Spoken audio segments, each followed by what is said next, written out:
Más que nada para no enroscarte.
Ah, bueno, todavía no inicio.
Hola.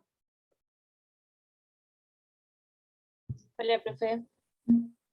Hola, buenas tardes. Hola, ¿qué tal? ¿Cómo le va? ¿Cómo estás? ¿Qué tal? ¿Cómo le va, Hola, doctora? profe. Buenas. Hola, profe.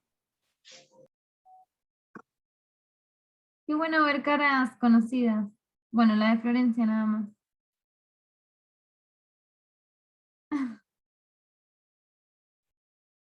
Perdón, pero Sí, se me estoy hizo de tarde. guardia, doctora, por eso no me ve usted. ¿Cómo? Emilio. Perdón, doctora, disculpe, buenas noches, que mi cara no se ve porque estoy de guardia, por eso le decía, perdone. No pasa nada.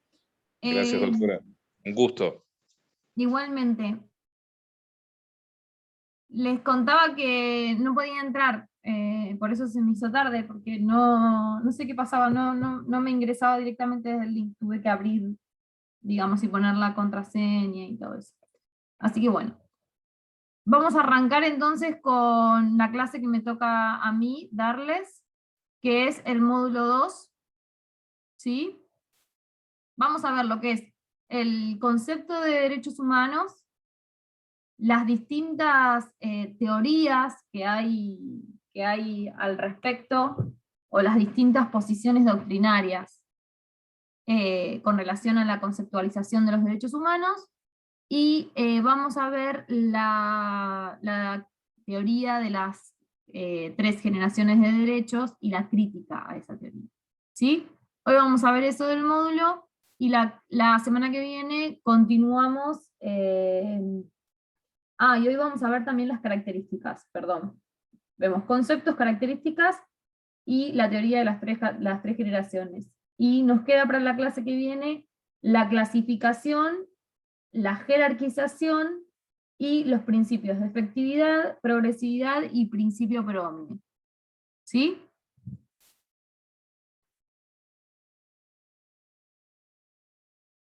Vamos, ahí les comparto la pantalla.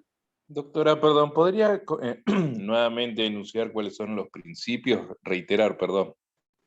Conmigo no van a ver todos los principios, solamente vamos a ver el de progresividad, que están en el módulo 2, Emilio, si querés directamente en el programa los tenés.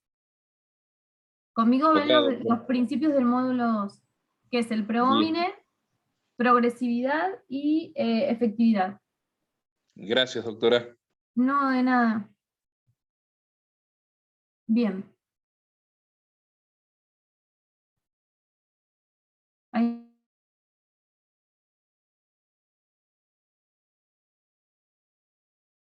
¿Quieran preguntarme?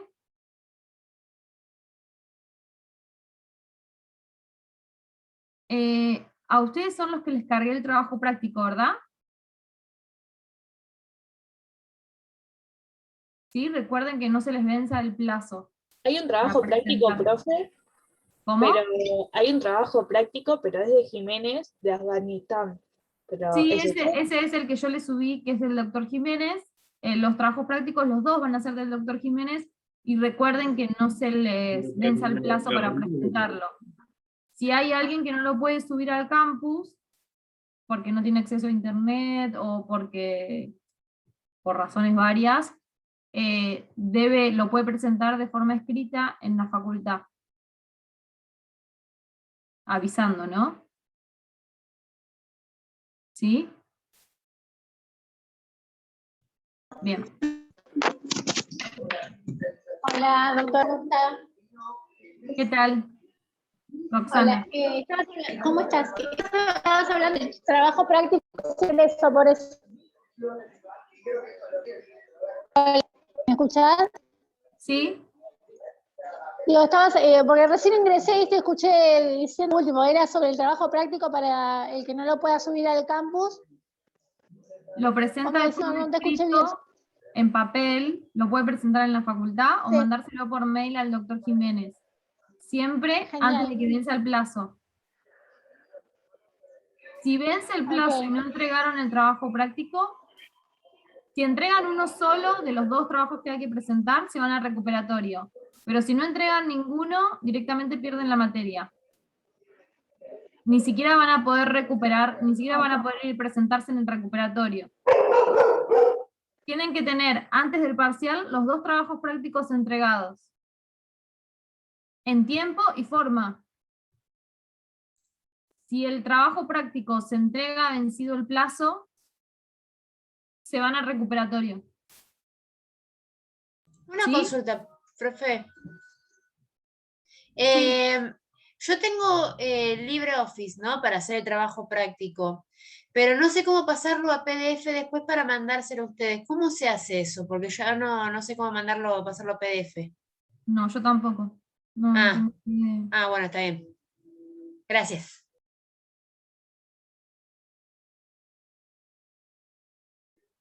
Bueno. Está en Word el trabajo. Sí, el trabajo está cargado en Word. Pero me parece que ella tenía otra cosa. Bueno, no sé. A ver, les comparto. A ver, ¿qué pasa con esto?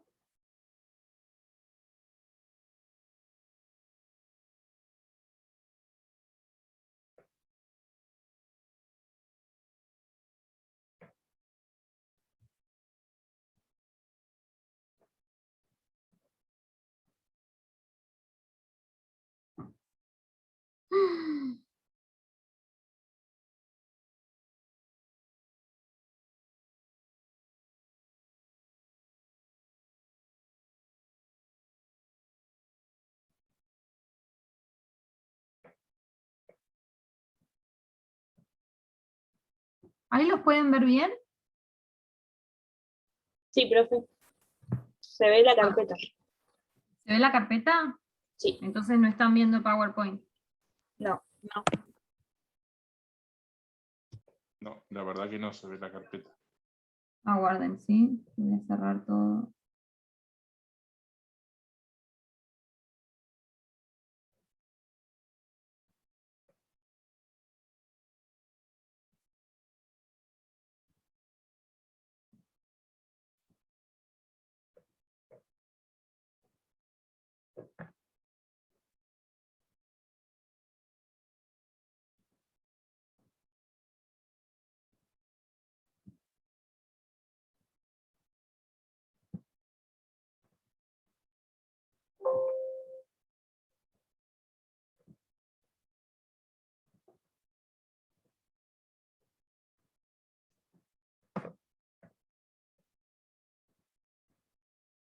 ¿Ahí lo pueden ver bien? Ahora sí. Ahora sí. Espectacular. Bueno, vamos a arrancar entonces con el punto 1. Nosotros vamos a estudiar que el concepto de los derechos humanos o la conceptualización de los derechos humanos va a depender de la postura doctrinaria que adoptemos, ¿sí? Entonces, haciendo un análisis bien específico, concreto, de cada una de estas posturas, si adoptamos una mirada naturalista, podemos definir a los derechos humanos como derechos naturales, inherentes a la persona humana, comunes y universales, superiores a las legislaciones escritas y a los acuerdos entre los gobiernos. Para el naturalismo, entonces, los derechos humanos son preexistentes, ¿sí? Provienen del derecho natural y son preexistentes a toda norma escrita, ¿sí? Existen en el derecho natural, no requieren de ninguna norma escrita para su existencia. Desde el punto de vista del positivismo, del positivismo, formalismo jurídico, acá ya cambia la cuestión y esto es lo contrario al naturalismo. Entonces vamos a poder definir a los derechos humanos como los derechos reconocidos como tales, reconocidos como tales por la legislación vigente en un momento histórico determinado. Entonces el positivismo va a entender que son derechos humanos en tanto y en cuanto estén estipulados en una norma escrita, ¿sí? En legislación vigente, ¿sí? Si lo tomamos desde una postura, desde el marxismo, podemos afirmar que en una sociedad capitalista dividida en clases sociales en lucha, los derechos humanos son una construcción jurídica de la clase dominante, ¿sí?, a través del Estado, lo que explica su dispar efectividad. Desde la perspectiva ética, podemos definirlos como derechos morales, éticamente exigibles, derivados de la idea de dignidad de la persona. Desde una perspectiva histórica, son los derechos que se los considera tales en un momento histórico determinado, a fin de satisfacer necesidades humanas dentro de una sociedad. Desde los valores que protege como aquellos que amparan la dignidad de la persona humana, y los valores de libertad e igualdad que son su consecuencia.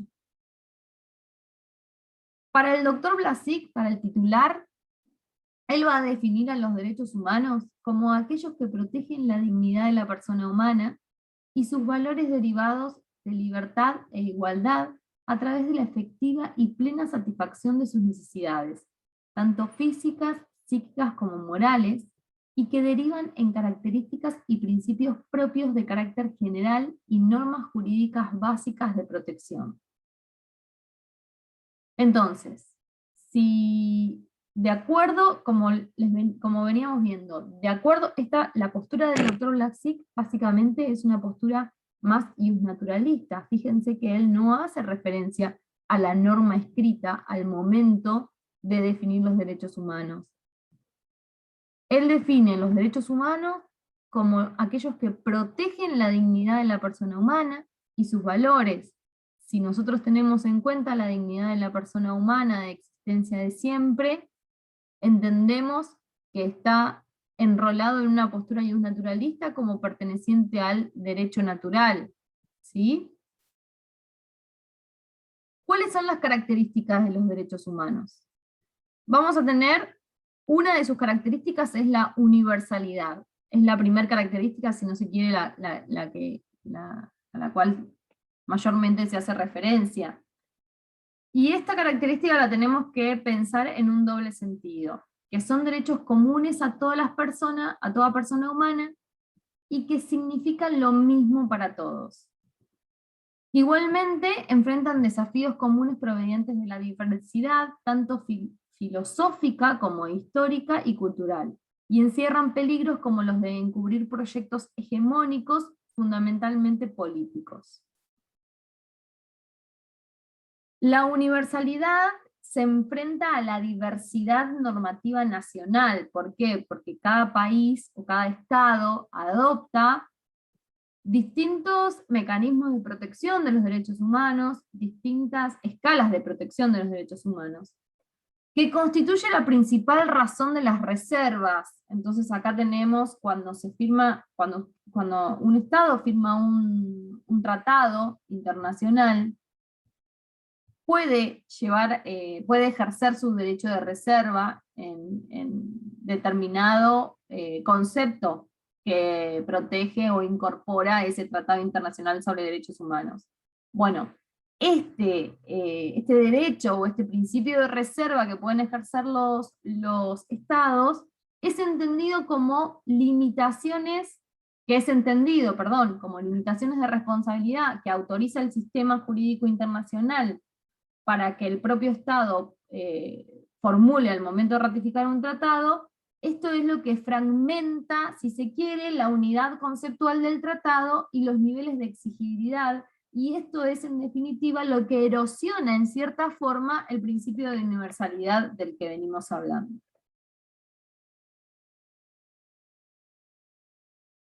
Otra de las características es la indivisibilidad. Esta característica de los derechos humanos se vincula en sentido material con el sujeto titular de los mismos, y significa que cada persona es titular de estos con carácter pleno, entendido cada derecho como una totalidad única que no es posible fragmentar. Por ejemplo, no hay un derecho a la vida a medias, como no lo hay tampoco si hablamos del derecho a una remuneración justa, ¿sí? La indivisibilidad del derecho está justamente en esta característica que tienen de totalidad, ¿sí? De que no es posible su fragmentación. ¿Se tiene o no se tiene el derecho? No se tiene a medias. Existe una íntima relación entre la indivisibilidad de la persona como titular del derecho y la indivisibilidad del derecho del cual la persona es titular. Es la titularidad plena de un derecho plenamente considerada. Otro de las características que tienen los derechos humanos es que son derechos integrales, ¿sí? Es la integralidad. Estoy en clase. Esta característica está vinculada con el contenido. La diversidad de derechos que componen lo que denominamos derechos humanos se encuentran integrados en una totalidad única y homogénea, sin distinciones de jerarquía ni valor, y teniendo como referente común la dignidad de la persona humana y sus valores derivados, libertad e igualdad. Esta característica de integralidad, cuando veamos la teoría de las generaciones y su crítica, esta es uno de los fundamentos de la crítica, ¿sí? Esta característica. Esta característica desvirtúa los intentos de acotamiento de los derechos humanos o su fragmentación, ya sea ello a través de catalogar a los mismos como derechos esenciales o fundamentales, dándole el tratamiento de tales a los derechos civiles y políticos y excluyendo a los restantes, o al establecimiento de distinciones o diferencias entre los mismos. Esto es lo que, bueno, justamente acá, por ejemplo, como aparece desprenderse de la teoría de las generaciones. Esto es lo que yo les decía recién. Cuando veamos las teorías de las generaciones vamos a ver que existen, que la teoría de las generaciones lo que intentó hacer desde su surgimiento es establecer distintas categorías o distintas generaciones de derechos, primera generación, segunda generación, tercera generación, clasificando los derechos de acuerdo a su aparición en un momento histórico determinado, y distinguiéndolo de acuerdo a su operatividad o no del derecho de acuerdo a la generación en la cual pertenecía. Bueno, este carácter de los derechos humanos como integrales da por tierra, si se quiere, esa teoría de las generaciones, ¿sí? Y es una de las críticas que se le hace, porque no se puede fragmentar o determinar que hay derechos mejores que otros. Interdependencia. Esta es la última característica, ¿sí? Y hace referencia a la relación entre derechos en la medida en que la existencia material de uno depende de la existencia material de otro o de otros dentro del campo común de los derechos humanos. Se reafirma así la interrelación entre los mismos con un grado de interdependencia mutua entre derechos. Rechaza la consideración aislada de cada uno de los derechos humanos, en especial en su faz pragmática como derechos efectivos. Y el gran ejemplo es el derecho a la vida, ¿sí? La relación que existe entre el derecho a la vida, que asegura la subsistencia y el desarrollo, y el derecho a una alimentación básica y saludable y equilibrada, ¿sí? Es interdependiente en el sentido de que si no hay vida, no hay derecho a la alimentación, si no hay derecho a la alimentación, no hay derecho a la vida, ¿sí? Para que haya vida que asegure la subsistencia y el desarrollo, debe haber sí o sí un derecho a la alimentación básica, saludable y equilibrada, lo mismo que pasa con el derecho a la salud, ¿sí? Para que haya derecho a la salud, tiene que haber derecho a la vida. Está esta interdependencia existente entre los derechos humanos. Esta es una de las características, la última. Bien. Hasta acá, ¿cómo vamos? ¿Alguna duda Bien, con relación a la conceptualización? Esto es bien teórico, no tiene mayor complejidad. Sí, decime, María Florencia. Lo que vamos a hacer la próxima clase, para ver si ustedes entendieron bien las distintas teorías o las distintas doctrinas en base a la conceptualización, vamos a traer 4 o 5 conceptos distintos de derechos humanos para que ustedes me digan, bueno, pertenece a la doctrina naturalista, pertenece a la postura filosófica del positivismo, ¿sí? O al marxismo. Decime, Florencia. Te iba a preguntar, profe, si eso lo ibas a subir a la página, porque no llegué a copiar. No se preocupen, yo subo todo. No se preocupen en copiar porque yo les subo todo. ¿Sí? Buenísimo. Gracias. Bueno, arrancamos entonces con la segunda parte de la clase, que es las categorías de los derechos. ¿Sí? Las 3 generaciones, perdón. A ver si encuentro el Power.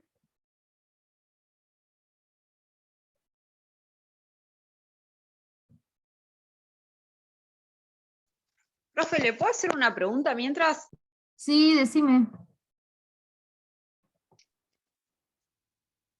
Sí, quería preguntar si se sabe lo de la fecha del parcial, porque está el 30 de septiembre y ese día tenemos también el parcial de penal, y se dijo que en otras comisiones lo habían pasado de fecha. ¿Se sabe algo en la comisión 5? Mirá, yo la verdad es que tengo la misma duda que vos con las fechas, porque a mí me mandaron una captura de pantalla de unas fechas que publicó el Centro Estudiantes, que eran el 30 de septiembre, pero después me mandaron, o yo vi otras, pero bueno, los chicos de teoría constitucional, que yo doy teoría constitucional, me dijeron que no, que sigue siendo el 30. La verdad es que no sé qué habrá pasado con humanos. Yo vi que en algunos casos había cambiado. Tal vez eso le tendrían que preguntar a los chicos del centro de estudiantes. Si a ustedes se les superpone, entiendo de que el centro de estudiantes con el consejo académico debería eso reverlo y cambiarlo, porque nunca se superponen las fechas. Para su tranquilidad, nosotros siempre respetamos el calendario académico. Se superpone con penal, perdón. Buenas Bien, noches. eso deberían, bueno, no sé. Sí, hay que preguntarle a Jiménez. Ustedes el cambio. Acá, ¿ves? Creo que la trasladaron para el 7. Es que yo en algún lugar lo vi, eso. Claro, yo en algún lugar lo vi. Es más, creo que vi que también teoría lo habían trasladado. Y la otra pregunta que tenía, ¿su clase Sí, la vamos sí. a tener todos los martes cada 15? No, el martes que viene conmigo van a tener, y creo que el otro también, porque íbamos a dar uno cada 15, pero como la primera clase no hubo porque ustedes no se habían metido o no sabían o algo por el estilo, dijimos de dar 2 semanas consecutivas para recuperar esa clase. Ah, bueno. Igual ese día entramos, pero parece que había 2 links, porque con Jiménez Mira, nos pasó lo mismo también. yo Entró tarde porque... estuve ese día y no, como no había nadie. Sí, nos dijeron igual, que usted había entrado. Sí. Claro. Bueno, gracias, profe. No, pues nada, ¿alguna otra consulta antes de seguir con el tema con el segundo punto? Entonces, vimos conceptualización y vimos características. Vamos a ver ahora la teoría de las generaciones y cuál es la crítica, que más o menos se la adelanté cuál es la crítica.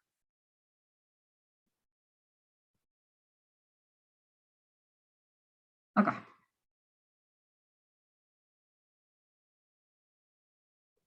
¿Ahí lo pueden ver? Sí. Espectacular. Sí. Bien.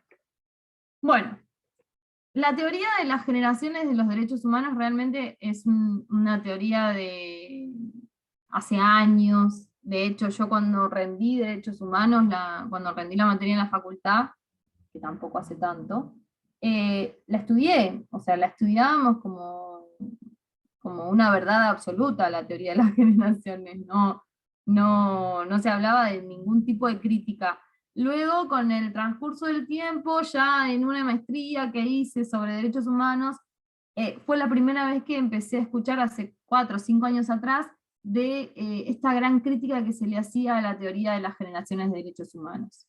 Entonces, ¿En qué consiste esta teoría? Seguramente que ustedes han oído hablar de la primera generación de derechos, segunda generación de derechos. ¿Alguno ha escuchado hablar alguna vez de eso? Sí, los derechos de Sí. tercera generación en referencia al medio ambiente y a los Bien, beneficios claro, bueno, de eso se trata. Bien, los de primera, ¿se acuerdan? Los de primera creo que son todos los establecidos después de la Revolución Francesa.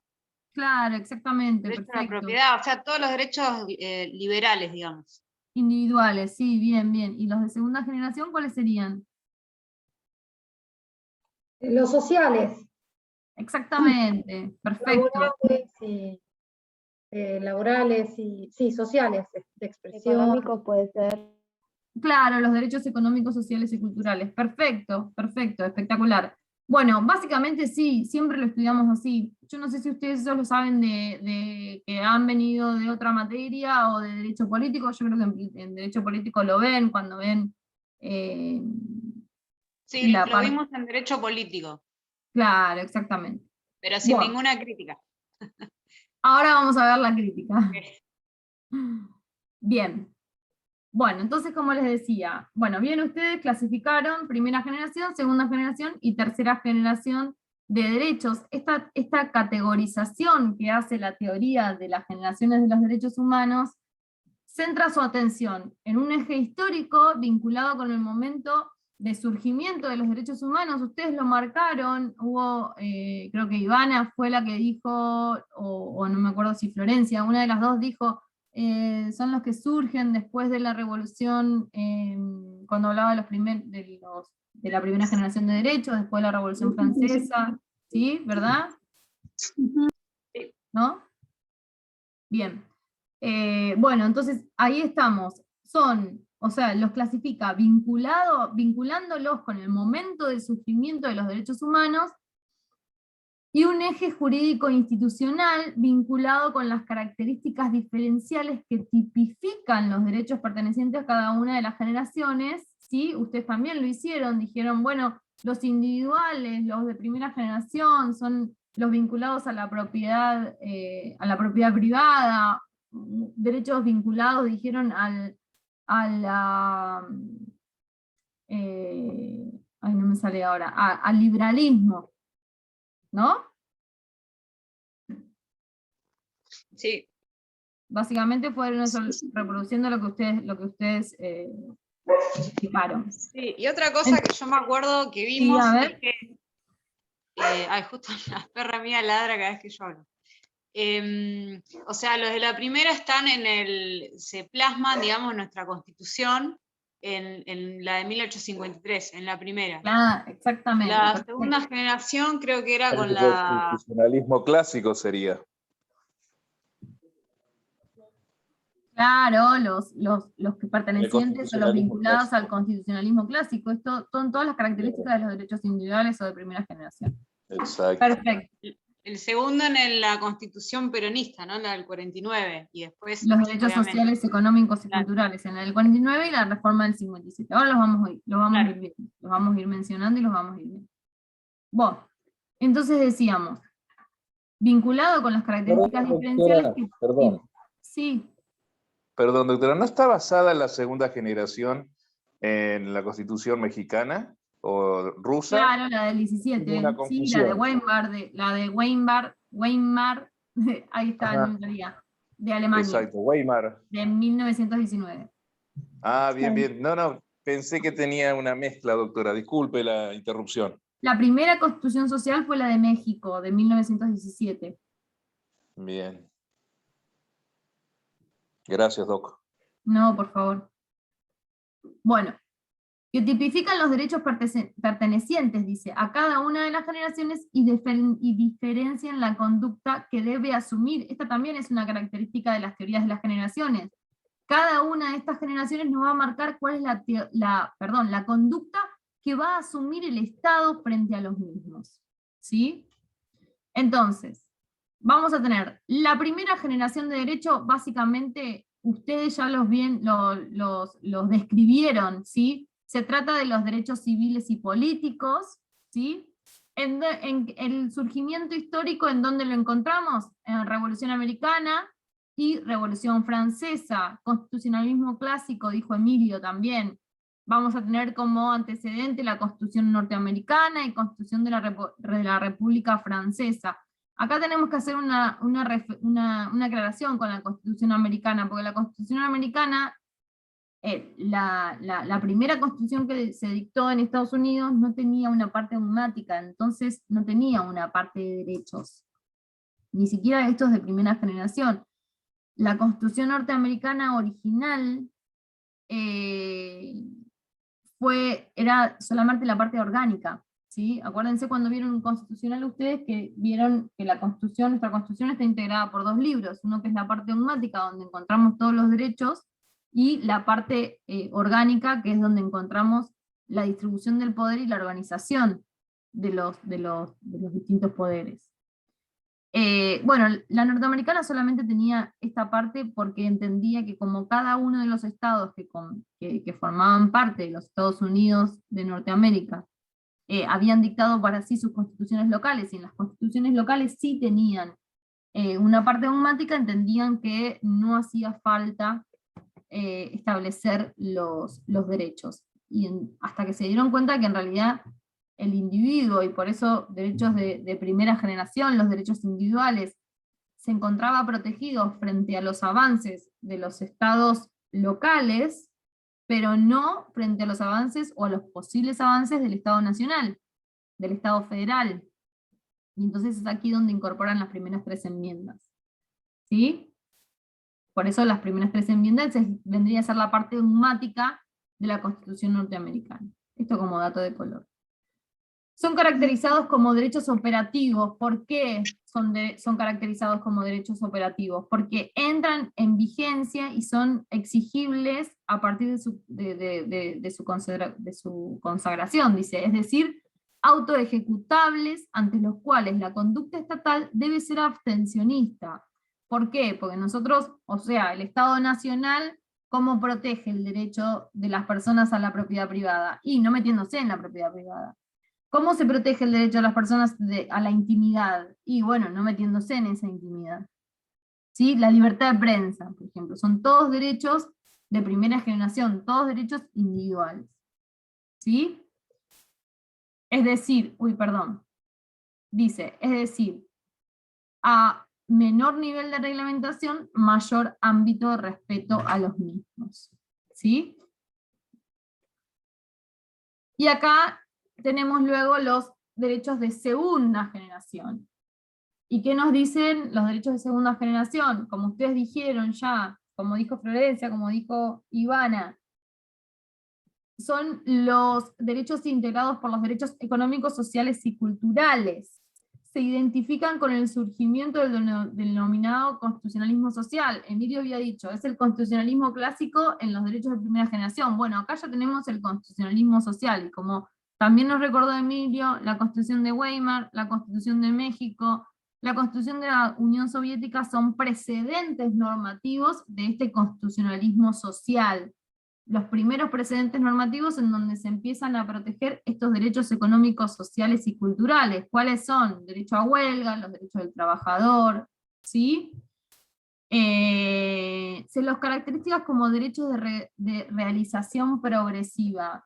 Yo creo que ya en derecho constitucional no se estudia más la cuestión de, no, y de hecho creo que lo vemos acá en humanos, la cuestión del artículo 14 bis, ¿se acuerdan de si es progresivo o operativo? Que dicen, bueno, el 14 es operativo, porque se refiere a derechos individuales pertenecientes a la primera generación. Pero el 14 bis es progresivo. ¿Por qué? Porque requiere de un accionar por parte del Estado para que ese derecho pueda ser protegido, pueda ser efectivizado por parte del titular, pueda ser efectivo, ¿sí? Lo pueda hacer efectivo, lo pueda ejercer, pueda ser ejercido, ¿sí?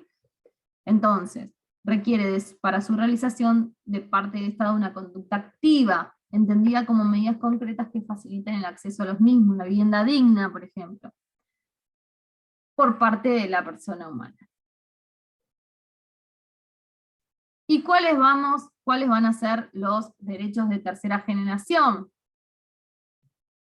Estos también Ivana hizo referencia recién cuando los preguntamos. Son los derechos Los medio integrados. ambiente, son los que protegen en este caso. Ahí avanzamos. Son los derechos integrados por los denominados derechos de incidencia colectiva, ¿sí? Como la protección al medio ambiente sano, por ejemplo. O además de, por ejemplo, no sé quién me preguntaba. Buenas noches, Elizabeth Correa. Elizabeth, por ejemplo, los derechos de tercera generación son la protección al medio ambiente sano porque son derechos de incidencia colectiva. ¿Por qué derechos de incidencia colectiva? Porque ya el titular del derecho no va a ser uno, sino que va a ser toda la comunidad.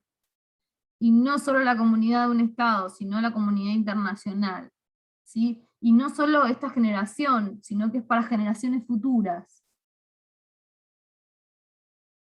¿Sí? Otro ejemplo de los derechos humanos de tercera generación o de incidencia colectiva son los derechos de los consumidores, de los usuarios y consumidores. La característica principal de los derechos de tercera generación es que el sujeto legitimado, activo, ya no se centra en una sola persona, sino que va a ser una clase, como es en el caso de usuarios y consumidores. Es una cantidad, ¿sí? Por eso derechos colectivos o de incidencia colectiva. ¿Sí?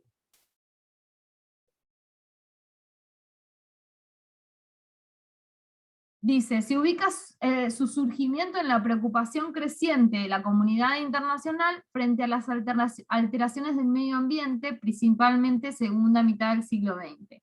Son derechos de carácter colectivo, tanto en el sentido de que sus titulares no son exclusivamente los individuos, sino también la sociedad toda, como en el sentido de que no son responsabilidad exclusivas del Estado individualmente considerado y en relación con quienes habitan en él, sino de la comunidad de los estados, lo que existe como consecuencia una conducta de coordinación internacional de parte de estos para su efectiva realización.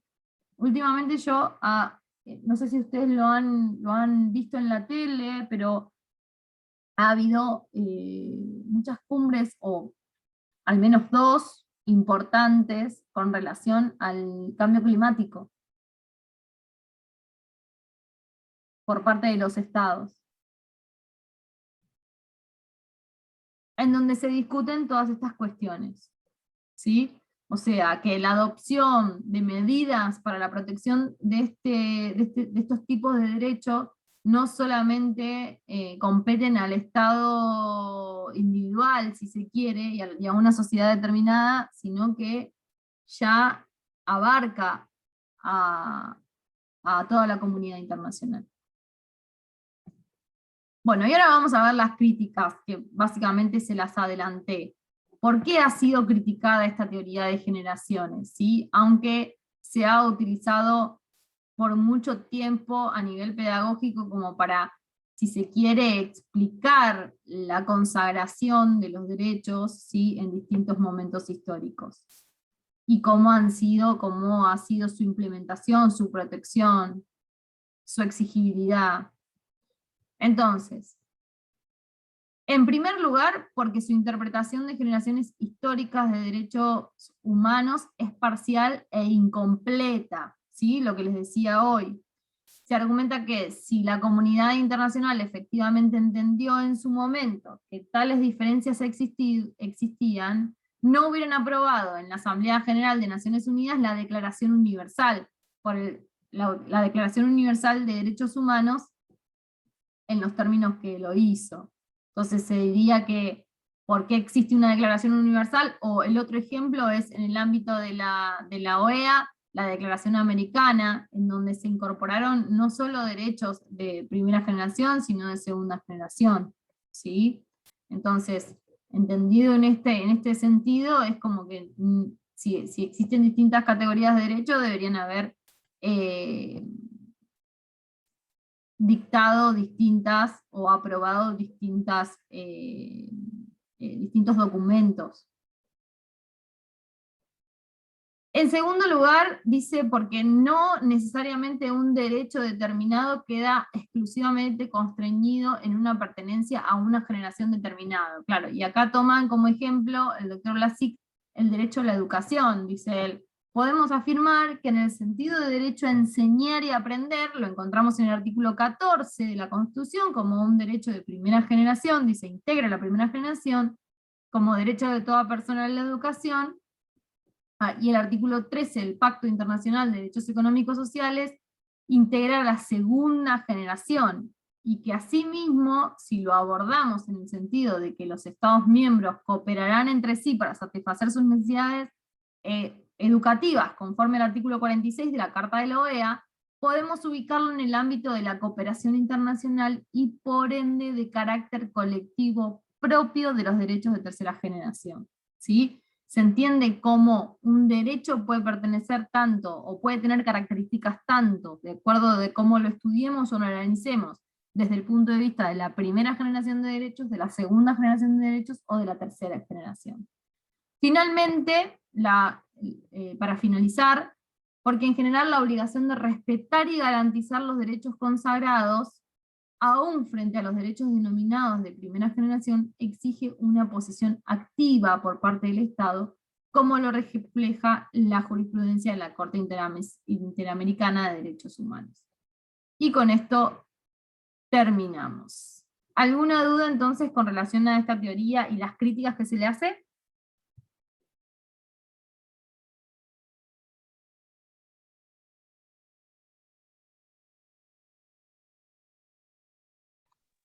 ¿No? Bueno. Perfecto, Doc. Si no tienen dudas, nos vemos la semana que viene, ya el martes, que es mi día. Ok. Y terminamos y continuamos con la bolilla, con el módulo 2. Módulo 2. Seguramente veamos la clasificación de los derechos humanos y la jerarquización. Ok. Y los otros dos puntos. Les subo este Gracias. material para que ya lo tengan. Gracias, Doc. Buenas noches. No, de nada, buenas noches. Gracias, nos vemos. Profe. Adiós.